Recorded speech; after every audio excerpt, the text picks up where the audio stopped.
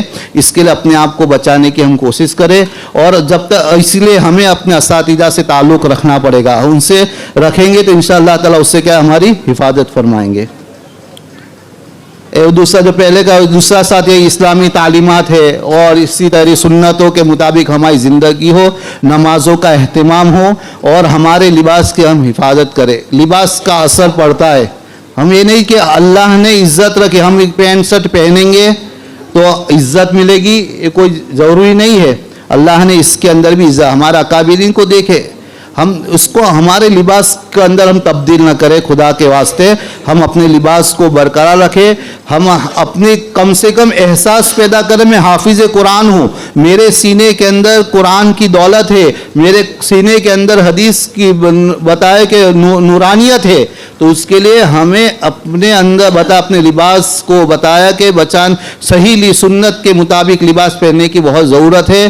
تو یہی چند باتیں آپ حضرات کے سامنے پیش کرنی تھی, اور یہی بانی جامعہ کے فکر و افکار تھے کہ یہ اسلامی تعلیمات کو بتائے کہ لوگوں کے سامنے بتائے کہ پیش کیے جائے. لیکن پیش کب مؤثر کب ہوگا, جب کہنے والا خود اس کا پابند ہوگا. کہنے والا خود کیا ہوگا, پابند ہوگا. ایک بزرگ کے پاس ایک عورت آئی کہ میرا بچہ گڑ بہت کھاتا ہے, آپ اس کو کچھ تنبیہ کرے, کچھ اس کو منع کرے. تو بزرگ نے کہا کہ اچھا ہفتے کے بعد آنا. کیا کہا, ہفتے کے بعد آنا. اب ہفتے کے بعد وہ عورت واپس لڑکے کو لے کے آئی, بچے کو. حضرت سے کہا کہ اس کو تنبیہ کرے. تو بزرگ نے کہا کہ بیٹا گڑ نہیں کھایا کرتے, اچھی عادت نہیں ہے. تو عورت بھی تعجب میں پڑ گئی. یہ 2 جملے کہنے تھے تو ہفتے پہلے بھی کہہ دیتے. یہ 2 جملے کہنے تھے نا, بیٹا گڑ مت کھا, اچھی عادت نہیں ہے. تو بزرگ کو کہا کہ حضرت یہ بات تو آپ ہفتے پہلے بھی کہہ سکتے تھے. تو حضرت نے فرمایا کہ میں بھی گڑ کھایا کرتا ہوں, میں بھی گڑ کھایا کرتا. اب میں گڑ کھاتا ہوں اور میں اس کو نصیحت کروں گا کہ بیٹا گڑ مت کھا, تو میری نصیحت کا اس کو اثر نہیں ہوگا. تو میں نے 1 ہفتے سے گڑ کھانا بند کر دیا تاکہ میری نصیحت کا کیا ہو, اس کا اثر ہو. اسی طریقے سے ہمارے اندر اسلامی تعلیمات ہوگی, قرآن و حدیث کی وقت ہوگی, اور اسلامی بتایا کہ سرا کے ساتھ ہم ہوں گے, اور ہم کسی بات کو پیش کریں گے تو اس کے اثر بتایا کہ سامنے والے کے اوپر پڑیں گے. تو پھر آخر میں آپ تمام حضرات کا بے حد شکریہ ادا کرتا ہوں کہ آپ لوگ تشریف لائے. تو ہم آئندہ بھی اس بات کا عزم و ارادہ لے کر جائے کہ انشاءاللہ ہم اپنے اساتذہ سے ربط رکھیں گے انشاءاللہ. ان تعلقات جیسے قاری عمار صاحب نے بھی کہا بتایا, سب اساتذہ سے ربط رکھیں گے تو اللہ تعالیٰ ہر فتنوں سے کیا ہے, حفاظت. کوئی بھی مشورہ ہو اساتذہ سے کرے. اگر کسی سے مرید ہے, منسلک ہے, تو اپنے شیخ سے بتائے کہ اپنے احوال بتائے, ان کو بتائے کہ بھئی یہ احوال ہے, یہ ہمارا یہ ہے. تو انشاءاللہ اس کے مطابق وہ آپ کی رہبری کریں گے. اللہ تبارک و تعالی ہم تمام کو کہیں سنی بات عمل کی توفیق عطا فرمائے.